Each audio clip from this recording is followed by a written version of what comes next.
Dazzler versus Plastic Man. Who will win? Dazzler, real name Allison Blair, is a mutant whose abilities are derived from her X gene. Her mutant power allows her to transduce sonic vibrations into electromagnetic light energy through an internal biological mechanism that functions at a cellular level.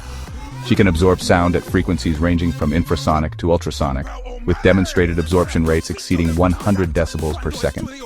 Converting this energy into various forms of light, including coherent laser beams, bursts of blinding strobe light, infrared emissions, ultraviolet radiation, and hard light constructs.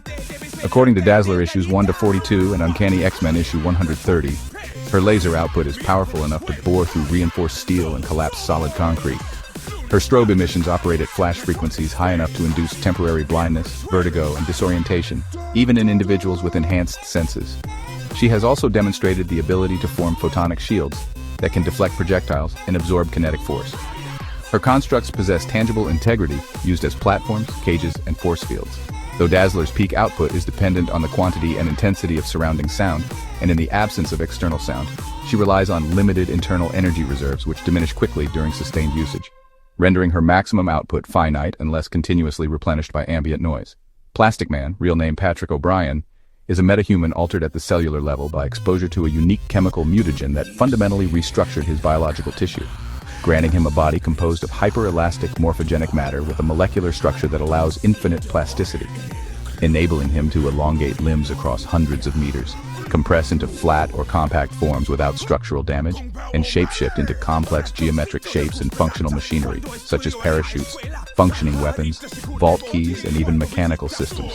In JLA issue 65 and Plastic Man volumes 2 to 4, it is shown that he can withstand direct hits from super-strength opponents, kinetic impacts, and explosive blasts capable of demolishing armored buildings, all without sustaining trauma. His form is impervious to bullets, blades, temperature extremes, and radiation exposure. He has survived being frozen, shattered, liquefied, and dismembered, and subsequently reconstituted himself entirely without loss of function or cognitive integrity. Unlike other shapeshifters, he does not tire from holding forms indefinitely and cannot be killed by conventional means due to the lack of vital organs or rigid anatomy.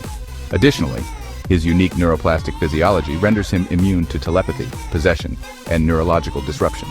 A direct power comparison shows that Dazzler's offensive capability is dependent on ambient noise levels and limited by her biological energy storage. While she can output laser energy capable of damaging metal structures and incapacitating opponents, Plastic Man has endured attacks from energy-based and blunt force sources beyond that scale without injury. Although Dazzler can generate intense photonic force, Plastic Man's body absorbs and disperses energy due to its non-rigid polymorphic structure. Light-based attacks, including lasers, can pass through, refract within, or be diffused across his malleable form, rendering them ineffective at causing lasting damage. Even if Dazzler were to maximize her energy output, Plastic Man's regenerative capability and physical resilience would allow him to recover instantly. In contrast, Dazzler's ability is exhaustible and she lacks enhanced durability, meaning that if Plastic Man immobilized or incapacitated her with a physical construct or shapeshifted form, she could not withstand sustained engagement. Based strictly on comic book evidence, Plastic Man's resistance to energy, regenerative immortality, and shapeshifting utility allow him to conclusively outlast and overpower Dazzler, making him the definitive winner.